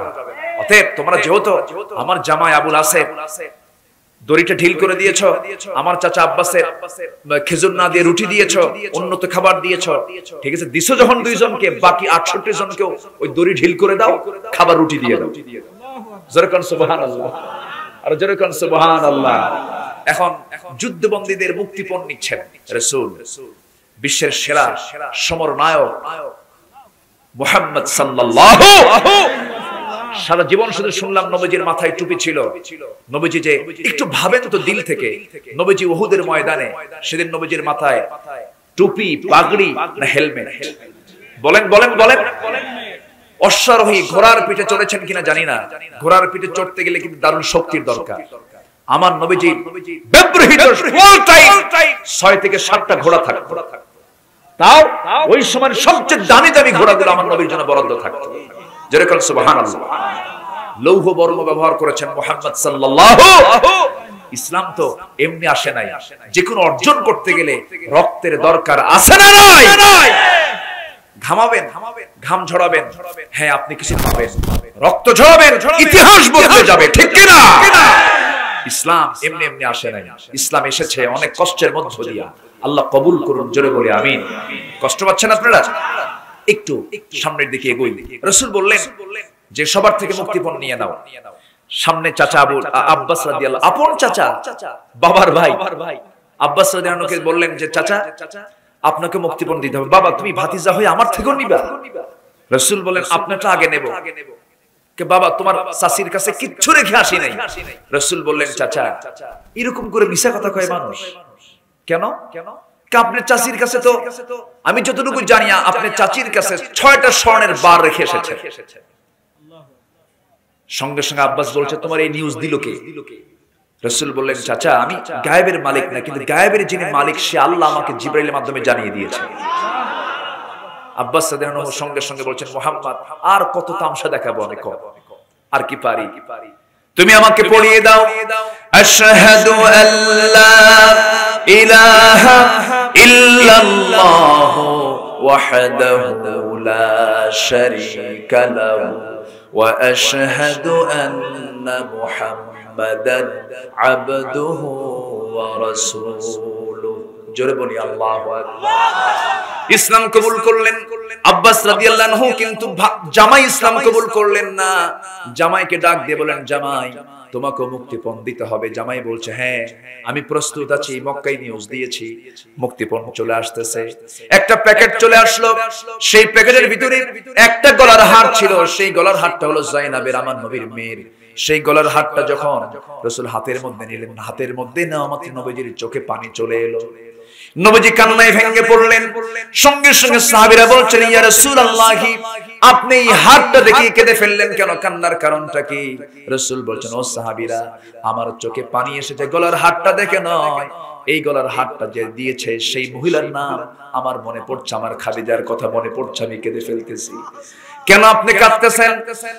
আমার খাদিজা আমার বড় মেয়ের বিয়ের সময় গলার হারটা উপহার দিয়েছিল, কিন্তু আমার খাদিজা আজকে দুনিয়া থেকে বিদায় নিয়েছে। সেই গলার হারটা আমি দেখে কাঁদতেছে রাসূলকে। সাহাবীরা বললেন, ইয়া রাসূলুল্লাহ, আমরা সবাই মিলে সিদ্ধান্ত নিলাম আপনার স্মৃতি বিজড়িত এই গলার হারটা আমরা মুক্তিপণ হিসেবে নেব না, আমরা আপনার মেয়েকে আবার ফেরত দিয়ে দিলাম। আপনার মেয়েকে আমরা ফেরত দিয়ে দিলাম। কিন্তু এবার রাসূল বলছেন, আবু লাস, আমার তুমি জামাই, কিন্তু তোমার সঙ্গে আমার সম্পর্ক আর থাকবে না, কারণ ওহী নাযিল হয়ে গেছে, আমার মেয়ের সংসার তোমার সঙ্গে হবে না, তুমি মুশরিক, আমার মেয়ে মুমিনা। অতএব আয়াত যেহেতু নাযিল হয়ে গেছে আর তোমার থাকা চলবে না, তোমার জন্য মুক্তিপণ হলো তুমি মক্কায় চলে যাবে, আমার বড় মেয়েকে আস্তে করে নিরাপদে মদিনায় আমার বাড়িতে পৌঁছায় দিবা। আবু লাস বললেন, হ্যাঁ, আপনি কোনো চিন্তা করবেন না, মক্কায় নিরাপদে যেতে পারলে আপনার মেয়েকে আপনার বাড়িতে পৌঁছায় দেবে। সেই সময় আবু লাস ইসলাম কবুল করেন নাই, কিন্তু ইতিহাস অনেক লম্বা, শেষ সময়ে আবু লাস পরে ইসলাম কবুল করেন। বলি আলহামদুলিল্লাহ, জোরে বলি আলহামদুলিল্লাহ। তাহলে এতগুলো কথা বলার পিছনে একটাই কারণ, ফাসলিহু, তোমরা সংশোধন করো। কিন্তু কোন সংশোধন? তোমরা যারা ঈমানদার, তোমাদের মধ্যে যারা ঈমান আছে তাদের মধ্যে তোমরা সংশোধন করে নাও, গন্ডগোলগুলো হলে পরে মিটমাট করে নাও। ফাসলিহু, তোমরা সংশোধন করলে রহমত নাজিল করবেন কে? আস্তে বলেন, রহমত নাজিল করবেন কে? আল্লাহ রহমত নাজিল করবেন। সূরা হুজরাতের শিক্ষা কয়টা? ভূমিকম্পের কারণ কয়টা? মনে আছে আপনাদের? ভূমিকম্পের কারণ কয়টা বলছি কি আমি? চারটা কারণ কি বলছি? চারটা কারণ কিন্তু বলিনি। থাকেন, আমরা আস্তে আস্তে বলবো তো, জোরে বলি ইনশাআল্লাহ। ফজর তো আছে এখন, নাকি কষ্ট হবে আপনাদের? এত সুন্দর মানুষ দেখেন, মধু তো মধুই, মধুতে কি থাকে? মধুই থাকে। বলি আলহামদুলিল্লাহ। খুব সুন্দর মানুষ আপনারা, বলি আলহামদুলিল্লাহ। হুজরাতের কয়টা শিক্ষা? 10টা। এক নাম্বার শিখলাম, কোন সংবাদ শুনেই বিশ্বাস করবা না, যাচাই করবা। নাম্বার 2 হলো গন্ডগোল সৃষ্টি নয়, হাঙ্গামা সৃষ্টি নয়, ভাই ভাই মুহাব্বত তৈরি করে ইসলাহ সংশোধন করে নিবা। আলহামদুলিল্লাহ বলো। অসুবিধা? আচ্ছা, আলহামদুলিল্লাহ। নাম্বার 3 হলো আল্লাহ পাক বলছেন, 3 নাম্বার হুকুম হলো ন্যায় বিচার করো। কি বিচার করো? আস্তে বলবেন, কি বিচার? ন্যায় বিচার। ন্যায় বিচারকে কে অর্ডার দিলেন? ওয়া আকসিতু, ন্যায় বিচার করো যেখানেই যাও। আইন সবার জন্য, আস্তে বলো, আইন সবার জন্য। প্রজা, রাজা, রাষ্ট্রপতি, জনগণ, আইন সবার জন্য কি হওয়া দরকার? বলেন বলেন বলেন বলেন, সমান হওয়া দরকার। একজন কাজী ছিলেন, বিচারক, কাজী শুরাই ইবনুল হারিস আল কিন্দি রাহমাতুল্লাহ আলাইহি, যিনি 2 খলিফার বিরুদ্ধে রায় দিয়েছিলেন। 2 খলিফা, আবু বকর, ওমর এবং আলীর বিরুদ্ধে। ওমর ছিলেন অর্ধ দুনিয়ার শাসনকর্তা, তার বিরুদ্ধে রায় দিয়েছিলেন কাজী শুরাই। তার জনপদে তিনি একজন বিচারক। কেমন করে? ওমরে ফারুক একদিন ঘোড়া কিনেছেন। কি কিনেছেন? ঘোড়া। তো ঘোড়া কিনে টাকা দিয়ে ঘোড়াটা পরীক্ষা করার জন্য ঘোড়ায় চড়ছে। ঘোড়ায় চড়ে কয়েক মাইল চালাতে নেই, ঘোড়াটা বসে গেছে, আর পারে না, অসুস্থ হয়ে গেছে। এসে বললেন, ঘোড়াওয়ালা, তুমি আমাকে তো অচল ঘোড়া দিয়েছো, এই ঘোড়া আমি কিনবো। ঘোড়াওয়ালা বলে, আমি আপনাকে সুস্থ ঘোড়া দিয়েছি, ঘোড়া নষ্ট হয়ে গেছে, ঘোড়া অচল হয়ে গেছে, অসুস্থ হতেই পারে, আমি টাকা ফেরত নেব না, ঘোড়াও ফেরত, টাকা ফেরত দেব না, ঘোড়াও নেব না। ওমরে ফারুক বললেন, এটা কোনো কথা হলো? হ্যাঁ, কথাই তো হলো। তাহলে কি করা যায়? চলেন আমরা আদালতে যাই। সুবহানাল্লাহ বলবেন না? আইন সবার জন্য সমান, চলেন আদালতে যাই। আদালতে গেলেন, কাজী শুরাই বসে আছেন। ওমরে ফারুককে দেখা মাত্র তিনি দাঁড়ায় গেছেন। আমার খলিফা আসছে আদালতে, সম্মান জানালেন, সামনে বসায় দিলেন। বলুন কি সমস্যা? কে দেখেন, কাজী শুরাই, বিচারক মহোদয়, ও আমার কাছ থেকে টাকা নিয়েছে, আমি একটা ঘোড়া নিয়েছি, ঘোড়াটা নষ্ট, ঘোড়াটা অচল, এই ঘোড়া কি নেওয়া যায়? এবার তিনি বললেন, যে সময় আপনি ঘোড়াটা নিয়েছেন সেই সময় কি সুস্থ নিয়েছেন না অসুস্থ নিয়েছেন? সুস্থ। তো আপনি ওমর, আপনি খলিফা, আপনি এখন সুস্থ আছেন, 10 মিনিট পর কি সুস্থ থাকবেন তার গ্যারান্টি আছে? না, গ্যারান্টি তো নাই। তো আপনি সুস্থ ঘোড়া বুঝে নিয়েছেন, অসুস্থ হয়ে গেছে আপনি কেনার পরে, আপনি কেমন করে ঘোড়া ফেরত দিতে চান? আল্লাহু আকবার বলবেন না? ওমরে ফারুক মুস্কে হাসি মেরে আদালত থেকে তার বিরুদ্ধে রায়টা খুশি মনে গ্রহণ করে বাড়িতে চলে এসে পরের দিন অফিসে বসে বললেন, ওই যে ছোট্ট এলাকার একটা কাজী আছে না, কাজী শুরাই, ওই কাজী শুরাইকে সেন্ট্রাল বিচারালয়ের বিচারপতি বানায় দিলাম। কারণ ও বিচার করা শিখেছে, আমার বিরুদ্ধে রায় দেয়। সুবহানাল্লাহ বলবেন না? আর এরকম কিছু এখন যদি হয়, দেশ থেকে হিজরত, ঠিক কিনা? আইন সবার জন্য কি হওয়া দরকার? তাহলে সমাজে স্থিতিশীলতা চলে আসবে। হযরত আলী রাদিয়াল্লাহু তাআলা আনহু একদিন যুদ্ধের ময়দান থেকে ফিরে আসতেছিলেন, ঘোড়ার পিঠে লৌহ বর্ম ছিল, হেরে গেছে। উনি বাজারে লৌহ বর্ম কিনতে যায়, দেখে ওনার লৌহ বর্ম এক ইহুদি নিয়ে চলে আসছে। ইহুদিকে ধরে বলেন, এই ইহুদি, এই লৌহ বর্ম কার? এটা আমার। অসম্ভব, এই যে চিহ্ন আছে এটা আমার, এটা আমার লৌহ বর্ম। তোমার লৌহ বর্ম, তোমার সাক্ষী কি? সাক্ষী কি লাগবে? সাক্ষী ছাড়া আমি তোমাকে দেব না, তো এটা আমার লৌহ বর্ম। তো চলো আমরা আদালতে যাই। ওই কাজে শুরার আদালতে গেছে। 60 বছর তিনি বিচারপতি ছিলেন। কত বছর? 60 বছর। 117 বছর তিনি হায়াত বেঁচে ছিলেন। ইতিহাস বলছে। সাইয়েদনা আলী রাদিয়াল্লাহু তাআলার সামনে গিয়ে বললেন যে কাজী শুরাই, এই লৌহ বর্মটা আমার, ও বাজারে বিক্রি করতে গেছে। কাজী শুরাই বলেন, আমিরুল মুমিনিন, আপনি আমারও আমির, আপনি আমার খলিফা, আপনি বিচার চাইতে আসছেন, কিন্তু আদালতে তো সাক্ষী ছাড়া কোনো রায় হয় না। তো আপনার যে লৌহ বর্ম যে আপনার, তার প্রমাণ কি? সাক্ষী আছে? হ্যাঁ, অবশ্যই সাক্ষী আছে। কে? আমার দুটো ছেলে আছে, হাসান হোসাইন আছে। সঙ্গে সঙ্গে তিনি বলছেন, বাবার হয়ে ছেলের সাক্ষী গ্রহণ হবে না, ছেলের হয়ে বাবার সাক্ষী গ্রহণ হবে না। আপনি বিকল্প কোন সাক্ষী নিয়ে আসেন। আমার তো আর বিকল্প কোন সাক্ষী নাই, আপনার পক্ষে রায় আমি দিতে পারবো না। সুবহানাল্লাহ বলবেন না? হযরত আলী খেপে গেলেন। খেপে গিয়ে বলছেন, আপনি কি ওই হাদিসের কথা ভুলে গেছেন কাজী সাহেব? কোন হাদিস বলুন? সাইয়্যিদুশ শাবাবি আহলিল জান্নাহ। রাসূল বলেছেন, আমার হাসান হোসেন হলো জান্নাতের সমস্ত যুবকদের সর্দার। যুবকদের সর্দারের সাক্ষী আপনি গ্রহণ করবেন না? তিনি বললেন, যুবকদের সর্দার রাসূলের মুখ থেকে বের হয়েছে, এটা ভালো কথা, কিন্তু আদালত চলবে সাক্ষীর সাক্ষ্য প্রমাণের মধ্য দিয়ে। আল্লাহু আকবার বলেন। হযরত আলী আস্তে করে বের হয়ে চলে আসলেন, আইনকে শ্রদ্ধার চোখে মেনে নিলেন। এটাই হলো ইসলাম। এটা কি বলেন? আল্লাহ বলছেন, ওয়াকসিতু, সমতা রক্ষা করো। হযরত আলীর মতো একজন মেধাবী মানুষ, যাকে কেউ ঠকাতে পারতো না। এক ইহুদি একদিন উনি নামাজে দাঁড়াবেন, তার নামাজটা নষ্ট করার জন্য একটা জটিল প্রশ্ন করতেছে। নামাজের আগে যদি কেউ প্রশ্ন করে, তখন নামাজের মধ্যে এই প্রশ্নের চিন্তা আসবে না? হঠাৎ করে তাকে আটকে দিয়ে বলতেছে ইহুদি, আলী একটা প্রশ্ন। কি প্রশ্ন? আচ্ছা, কোন কোন প্রাণী, কোন কোন প্রাণী মানে বাচ্চা হয়ে পৃথিবীতে আসে, আর কোন কোন প্রাণী ডিম থেকে পৃথিবীতে আসে? এটার একটা তথ্য দাও তো। এখন এটা তো বিশাল সময় সাপেক্ষ একটা বিষয়। শর্ট করে উত্তর দিয়ে বললেন, ইহুদি, তুমি আমার নামাজকে নষ্ট করতে চাচ্ছ। শুনে রাখো, যে প্রাণীর কান মাথার ভিতরে থাকে সেটা ডিম থেকে আসে, আর যে প্রাণীর কান মাথার বাইরে থাকে ওটা বাচ্চা হয়ে আসে। যাও, একটু জোরে বলেন সুবহানাল্লাহ। একটু জোরে বলেন সুবহানাল্লাহ। তাহলে এত লিস্ট দেওয়ার দরকার আছে? লিস্ট দেওয়ার তো দরকার নেই। এই ছিলেন হযরত আলী রাদিয়াল্লাহু তাআলা। খুব মেধাবী ছিলেন, কোন সাহাবী তার সঙ্গে পারতেন না যুক্তিতে। খাটো মানুষ তো, খাটো মানুষের বুদ্ধি কম না বেশি? এই আমি তো লম্বা মানুষ, বুদ্ধি কম, বুঝলেন? কিন্তু যারা খাটো হয় তাদের বুদ্ধি একটু বেশি। তো হযরত আলী ছিলেন খাটো মানুষ, তো ওমর ছিলেন লম্বা মানুষ, ওসমান ছিলেন লম্বা মানুষ। তো ওসমান এবং ওমর একদিন আলীকে মাঝখানে রেখে হেঁটে হেঁটে যাচ্ছে। হাঁটতে হাঁটতে হঠাৎ করে বলতেছেন, আলা বাইনিনা কান্নুনি লানা, আমাদের মাঝে আলী যেন লানা শব্দের নুনের মতো। লানা শব্দের নুনের মতো। আরবি যারা লিখতে পারেন, পড়তে পারেন, লামের মাথা ছোট না বড়? আলিফের মাথা ছোট না বড়? আর নুনের মাথা ছোট। তো নুনটা মাঝে, লানা শব্দ লিখতে গেলে মাঝখানে নুনটা ছোট হয়, আলিফটা বড় হয়, লামটা বড় হয়। আলা বাইনিনা কান্নুনি লানা, আমাদের মাঝে আলী যেন লানা শব্দের নুনের মতো।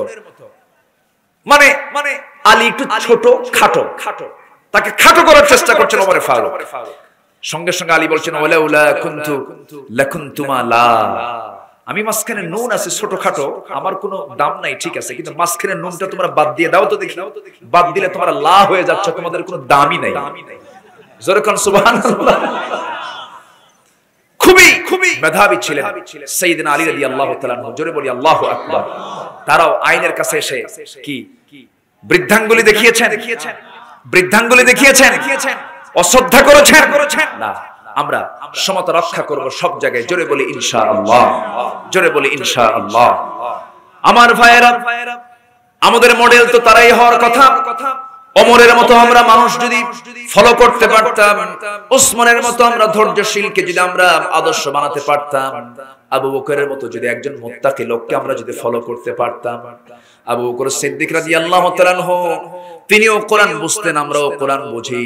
তার কোরআন বিদায় হজের ভাষণে আমার নবীর কাছে যখন আয়াত নাযিল হলো, আল ইয়াউমা আকমালতু লাকুম দীনাকুম ওয়া আতমামতু আলাইকুম নি'মাতি ওয়া রাদিতু লাকুমুল ইসলাম দীনা।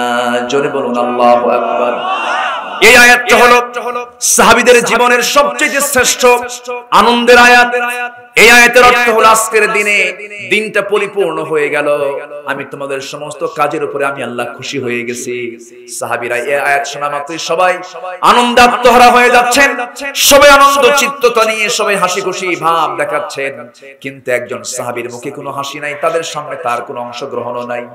সবার সামনে থেকে আড়াল হয়ে হযরত আবু বকর সিদ্দিক রাদিয়াল্লাহু তাআলা আনহু আস্তে করে তাদের মাঝ থেকে বের হয়ে পিছনে গিয়া ডুকরে ডুকরে কান্দে। সবাই বলছে, আবু বকর আজকে তো আনন্দের আয়াত নাযিল হয়েছে, তুমি কান্দো কেন, এর কারণটা কি?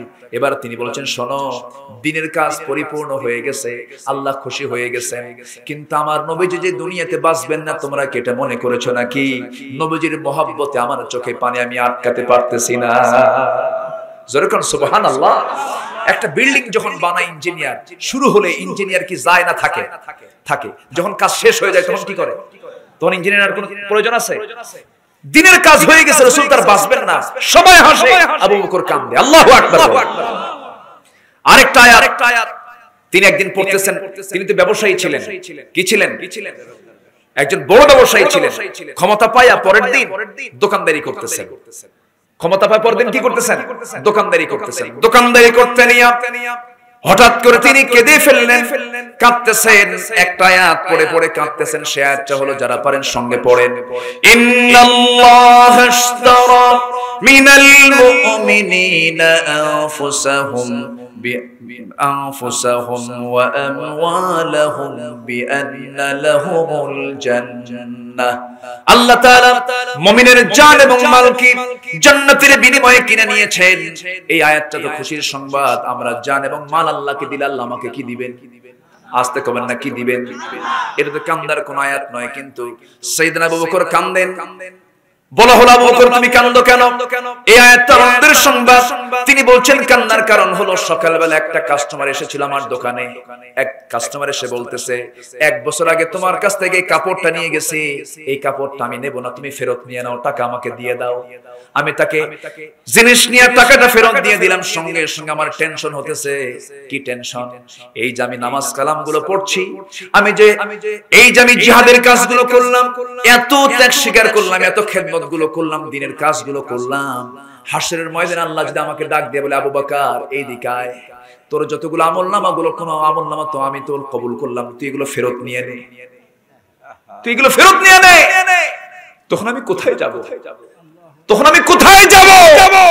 আমি এই জন্য কাঁদি। সুবহানাল্লাহ বলবেন না? আমরা প্রেম বাড়াবো কার সাথে? আসতে বলবেন না, কার সাথে? আল্লাহর সাথে। দুনিয়াতে আমার ন্যায় বিচার ঠিক থাকবে, আল্লাহ আমার উপরে ন্যায় বিচার করবে, ঠিক কি না? ওয়া আকসিতু, তোমরা ন্যায় বিচার করবে। জোরে বলি ইনশাআল্লাহ। আল্লাহ কবুল করুন। নাম্বার 4 লা ইয়াসখার, কাউকে তোমরা গালমন্দ করো না, কাউকে তোমরা উপহাস করো না। লম্বা মানুষ, তাকে লম্বু বলে ডেকো না। কানা, তাকে কানা বলে ডেকো না। কানাকে কানা বলে ডাকা হালাল না হারাম? জোরে বলেন, জোরে বলেন, জোরে বলেন, জোরে বলেন। কালো মানুষকে কালো বলা কি? হারাম, হারাম। সে অসন্তুষ্ট হবে, এই কালু এইদিকে আয়, ওর মনটা ছোট হয়ে যাবে। আপনি একজন কালোকে কালো বলতে পারেন না, তাকে গালি দিতে পারেন না, এটা আপনার জন্য হারাম। পরিবারে সূরা হুজরাত আল্লাহ পাক শক্ত করে বলছেন, লা ইয়াসখার কওমুন মিন কওমিন আসা আন ইয়াকুনা খায়রাম মিনহুম। তুমি তাকে কালো বলছো, সে তোমার চেয়ে উত্তম হতে পারে। জোরে বলি সুবহানাল্লাহ। তুমি তাকে কানা বলছো, ওই অন্ধ আমার কাছে প্রিয় হতে পারে, আমার বান্দা সে। জোরে বলি সুবহানাল্লাহ। ফকিরকে তুমি ধমকাচ্ছ, ওই ফকির রাজার চেয়ে উত্তম হতে পারে আমার কাছে। কাকে তুমি আন্ডার এস্টিমেট করো? সুবহানাল্লাহ বলবেন না? কোরআন কত সুন্দর, ইসলাম কত সুন্দর। জোরে বলি আল্লাহু আকবার। বর্ণবাদী বৈষম্যের নেতা নেলসন ম্যান্ডেলাকে আমরা বলি না, নেলসন ম্যান্ডেলার 1000 বছর আগে বর্ণবাদী বৈষম্য দূর করেছেন সাইয়েদনা মুহাম্মদ সাল্লাল্লাহু আলাইহি ওয়াসাল্লাম। বেলাল ধলা না কালো? বলেন, বেলাল ধলা না কালো?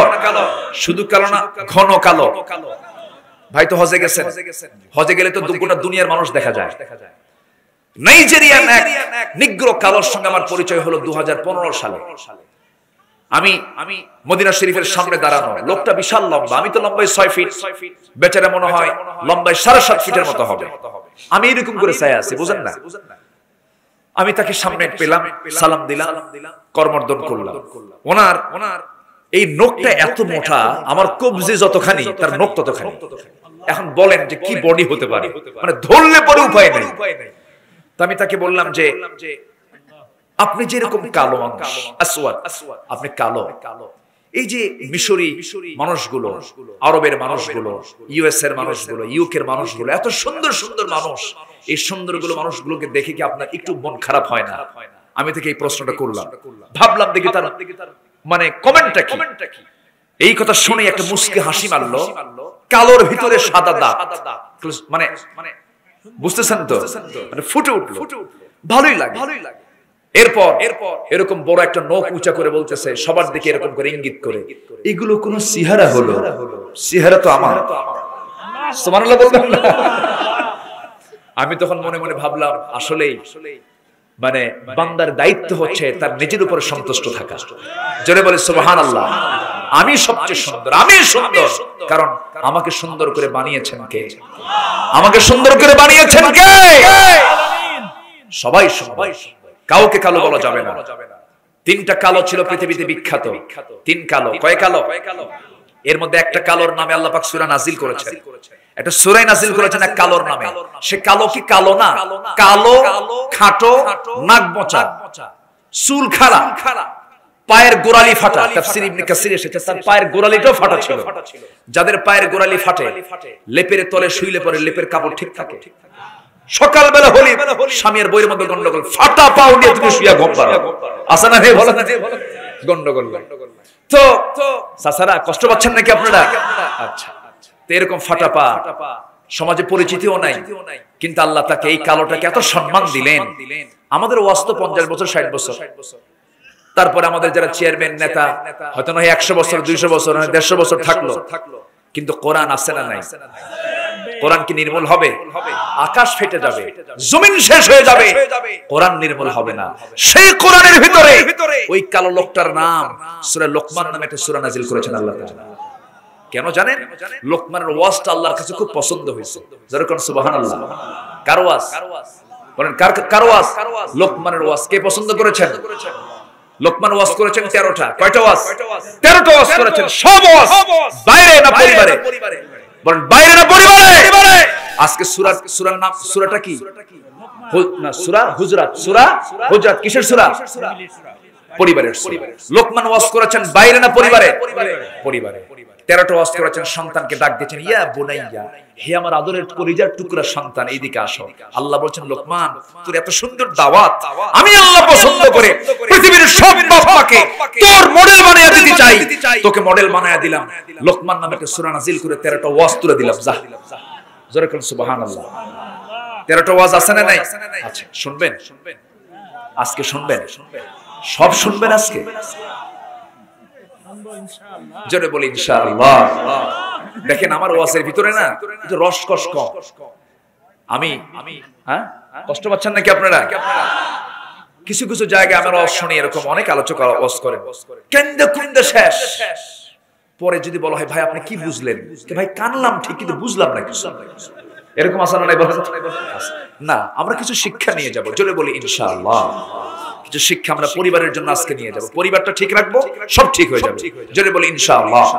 কু আনফুসাকুম ওয়া আহলিকুম নারা, নিজে বাঁচাও, তোমার পরিবারকে বাঁচাও। তোমার পরিবারকে বাঁচাও জাহান্নাম থেকে। কি থেকে?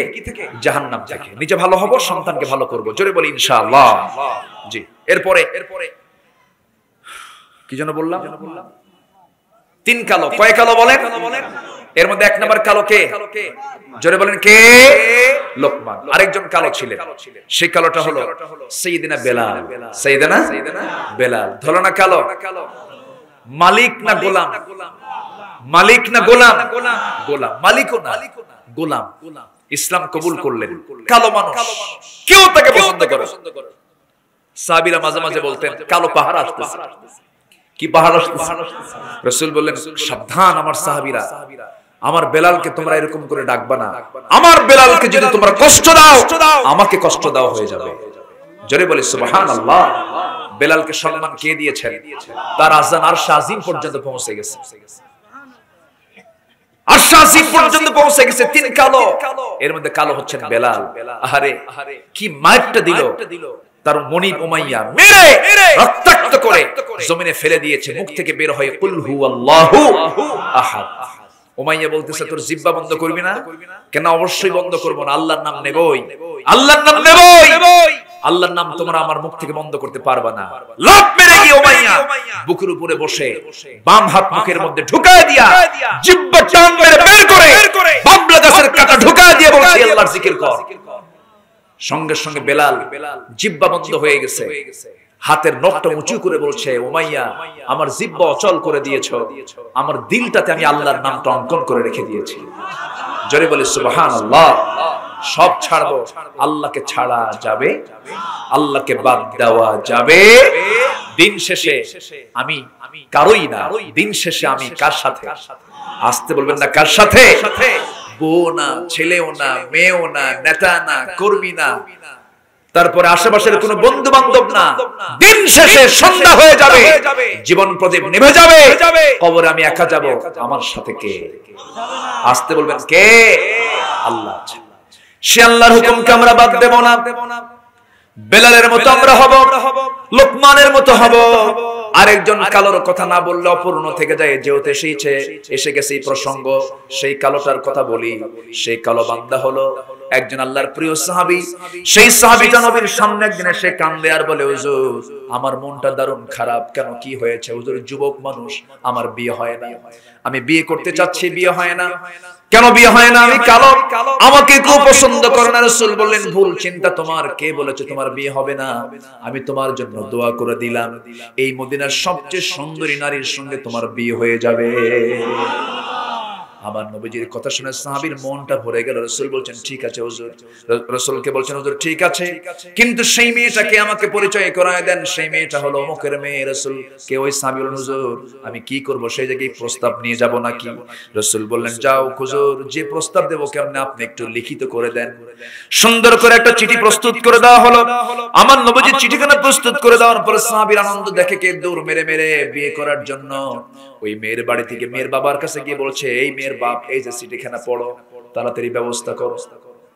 সুবহানাল্লাহ বলবেন না? যুবকদের বিয়ে করার আগ্রহ থাকার দরকার আছে না নাই? আসতে বলবেন না আছে না নাই? যে যুবক বিয়ের আগ্রহ হারায়া ফেলে সে বাইপাস মারে। আসতে কোন কেন? আসতে কোন কেন? যুবক বিয়ে করবা, কি কষ্ট পাচ্ছ নাকি যুবকরা? বিয়ে করতে হবে, তোমার চরিত্র ঠিক রাখতে হবে। অনেক গার্জিয়ান ভুল করেন, অনেক গার্জিয়ান ভুল করেন। আপনার যদি সামর্থ্য থাকে, আপনার যদি অ্যাবিলিটি থাকে, সন্তানকে চরিত্রহীন যদি না বানাতে চান, আজকের পরিবেশে বয়স হয়ে গেলে বিশ্বের সেরা মডেল মুহাম্মদ সাল্লাল্লাহু আলাইহি ওয়াসাল্লাম বাপ নাই মা নাই, বিয়ে করেছেন 25 বছরে। কত বছরে? 25 বছরে। 40 বছর পার হয়ে বিয়ে করে না, 50-এর কোঠায় যায় বিয়ে করে। পড়তে পড়তে লাইফ শেষ, 50-এ বিয়ে করছে, 55 বছরের বাপ হইছে। সেই সময় চুল কালো না সাদা? বাচ্চাখানা নিয়ে রাস্তায় হাঁটতেছে, সবাই বলে এই ছেলে এটা কি তোমার দাদা না নানা? কি বলেন? কি ঠিক আছে না? ঠিক আছে না? ঠিক আছে না? আর গ্রামের সাধারণ মানুষটা 23 বছর বয়সে বিয়ে করছে, 40 বছরের মেয়েকে বিয়ে দিয়া 45 বছরের দাদা হয়ে গেছে, 70 বছরের মহা দাদা। ঠিক আছে না? সব দেখে গেল। এজন্য কোনো কিছুকেই বাদ দেওয়া যাবে না, চরিত্রকে নষ্ট করা যাবে না। যুবক যখন টাইম হয়ে যাবে বিয়ে করতে হবে। অনেকে বলে বিয়ে করে খাওয়াবো কি? বউ কি হাতি? বউ কি হাতি নাকি? বউ তোমার ইমানের রক্ষা কবচ। আলহামদুলিল্লাহ বলেন। বউ হলো ঈমানের পাহারাদার। যদি কোনো মানুষ, যদি কোনো স্বামী তার বউকে নিয়ে রাস্তায় হাঁটে, বউ পাশে রেখে অন্য নারীর দিকে ছায়া থাকার কোনো কায়দা আছে? বলেন তো কায়দা আছে? কোনো কায়দা নাই। তাকাতেই পারবেন না আপনি। যদি তাকান, হয়তো হঠাৎ করে যদি 30 সেকেন্ড নজর দিয়েছেন অন্যদিকে, শুধু আপনার বউটা দেখবে এরকম করে, থাম, বাড়ির চল। ঠিক কি না? আগে বাড়িতে যাও, বাড়িতে যাওয়ার পরে যখন আপনি ডাক দিচ্ছেন সুইটির মা এদিকে আসো, চল তোমার সুইটির মা। ঠিক কি না বলেন? বউটা হচ্ছে ঈমানের পাহারাদার। বলি আলহামদুলিল্লাহ। বিয়ে করবেন, বিয়ে করতে হবে, যুবকরা বিয়ে করে নিবা। বিয়েটা কার হুকুম? আসতে বলবেন না, কার হুকুম? রিজিক দিবেন কে? রিজিকও হয়ে যাবে। তোমার সবচেয়ে বড় রিজিক হলো তোমার চরিত্রকে নষ্ট করা যাবে না, চরিত্র রক্ষা করতে হবে। তোমার চরিত্র রক্ষা করবা, আল্লাহ তোমার জান্নাত তোমার হাতের মধ্যে তুলে দিবেন। জোরে বলি সুবহানাল্লাহ। এখন বিয়ে আগে না প্রেম আগে? এই এখন সমাজে বিয়ে আগে না প্রেম আগে? আচ্ছা, প্রেম আগে হওয়া দরকার না বিয়ে আগে হওয়া দরকার? এই জন্য প্রেম আগে, হয়তো প্রেম আগে হওয়ার কারণে বিয়ের পরে তার প্রেম থাকে না, তখন হয় কিলেকিলি। তখন কি হয়? কিলেকিলি শুরু হয়ে যায়। এই নোংরামি গুলো আমরা করবো না। জোরে বলি ইনশাআল্লাহ। আল্লাহ তুমি বাঁচাও। জোরে বলি আমিন। সাদ মেয়ের বাড়ির সামনে ছেলের হাতে, মেয়ের বাবার হাতে গিয়ে চিঠিখানা দিলেন। চিঠিখানা দিয়ে বললেন, চিঠিখানা পড়ার ব্যবস্থা করেন। চিঠি দেখেন যে রাসূল পাঠিয়েছেন, সুবহানাল্লাহ বলেন। খুব খুশি হলেন মেয়ের বাপ, আমার মেয়েকে নিয়ে রাসূল চিন্তা করেন, কম কথা। শোনো সাদ, তুমি তো কালো, আমার কোনো ক্লেম নেই, আমি বিয়ে দেব, কিন্তু আমার মেয়েটা হলো খুব সুন্দরী, তুমি তো কালো, আমার মেয়ে যদি পছন্দ করে বিয়ে হবে। তবে আমার বিশ্বাস আমার মেয়েটা আমার সিদ্ধান্তের বাইরে যাবে না। এমন বুক উঁচু করে সাহসকে আজকের বাপ মারে আছে? আছে? বাপ পছন্দ করে, বাবা মা একটা মেয়ে ছেলে পছন্দ করছে, খুব সুন্দর ছেলে, নামাজ পড়ে, মুখে দাঁড়িয়ে আছে, মা কাব্বা তোমার রুচি তো নষ্ট হয়ে গেছে, কেন? ও তো সাসা হয়ে গেছে। আছে না নেই বলেন তো? আমার নবীজি পছন্দ করা ছেলের সাথেই বিয়ে হবে। মেয়েটা বলছে, বাবা তুমি আমাকে নিয়ে কি চিন্তা করো, সিদ্ধান্ত নিতে ভুল করো কেন? যে ছেলেকে রাসূল পছন্দ করেছেন সেই ছেলেই হবে আমার স্বামী। যেরকম সুবহানাল্লাহ। আমার মা, আজকের মাহফিলে যারা এসেছেন, আপনার স্বামীটা হয়তো একটু কালো হয়েছে, মন খারাপ করা যাবে? এই উঠে গেলাই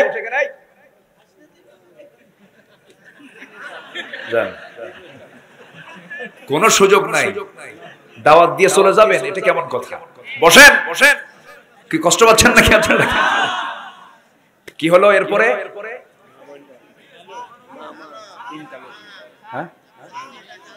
ও স্বামীটা কি কালো? আপনার স্বামীটা কালো হয়েছে, আপনি কি ধলা হয়েছেন। অহংকার আছে না নাই বলেন তো? আস্তে কোন করো ভাই, অহংকার হয় না একটু? স্বামীটা একটু খাটো হয়েছে, কালো হয়েছে, হয়তো বিয়েটা হয়ে গেছে, মাঝে মাঝে একটু রাগারাগি হলেই বলে, শোনো তুমি কি তোমার চেহারাটা দেখো, হ্যাঁ একটু আয়নার দিকে তাকাও তো, তোমার সঙ্গে যে আমার সংসার হচ্ছে এ তোমার 14 গোষ্ঠীর কপাল। এরকম খোঁচা মারা মহিলা আছে না নাই? তবে এই মধুখালীতে নাই বলে, এই মধুখালীতেও আছে। এগুলো করা যাবে না, এগুলো করা যাবে না। আপনার স্বামীকে আপনি কালো বলছেন না, আপনি আল্লাহর সৃষ্টিকে কালো বলে সম্বোধন করছেন। উপহাস করবেন আল্লাহর সৃষ্টি নিয়ে। কার এগুলো? সব আমাকে আপনাকে কে বানিয়েছেন? আল্লাহ বানিয়েছেন। চেহারার বড়াই করো না, চেহারার বড়াই করো না, সব আল্লাহর দান। সব কার দান? আল্লাহর দান। আবার বউটা একটু কালো হয়েছে, বিয়ে করছে, কালো হয়ে গেছে, বউটা কালো হয়ে গেছে, কপালে হয়ে গেছে, আলহামদুলিল্লাহ বলে নিতে হবে। 3 দিন পর মন খারাপ, সবকে ডেকে বলে আমার কপালটাই শেষ হয়ে গেল, বউটা কালো আমার। সুমনের বউ দেখতে কত সুন্দর, দেখেন নজর গেছে সুমনের বউয়ের দিকে, দেন তো অন্যের বউয়ের দিকে নজর গেলে কি কোনোদিন ও কি সুখী হবে? আজ থেকে সুখী হবে না। দুনিয়ার রাজরানী এনে দিলেও তো সে সুখী হবে না। তোমার চরিত্র ঠিক না হওয়া পর্যন্ত তুমি সুখী হতে পারবে না। আমরা চরিত্রকে সুন্দর করব, জোরে বলি ইনশাআল্লাহ, আর জোরে বলি ইনশাআল্লাহ। মেয়ের রাজি, মেয়ের বাপও রাজি। সাহাবী দৌড় মেরে এসে নবীর সামনে এসে বলছেন, ইয়া রাসূলুল্লাহ, ইয়া হাবিবাল্লাহ, আজকে আমি সফল, আজকে সব ওকে, বিয়েটা আপনি পড়ায় দেন। রাসূল খুব ফ্রি ছিলেন, খুবই ফ্রি ছিলেন। রাসূল বলেন, তাই বিয়ে করবা? টাকা আছে? হুজুর টাকার দায়িত্ব আমার দিলে জীবনে বিয়ে হবে কি? কেন? কে টাকা পাবো কই আমি? আমার বিয়ে করা দরকার।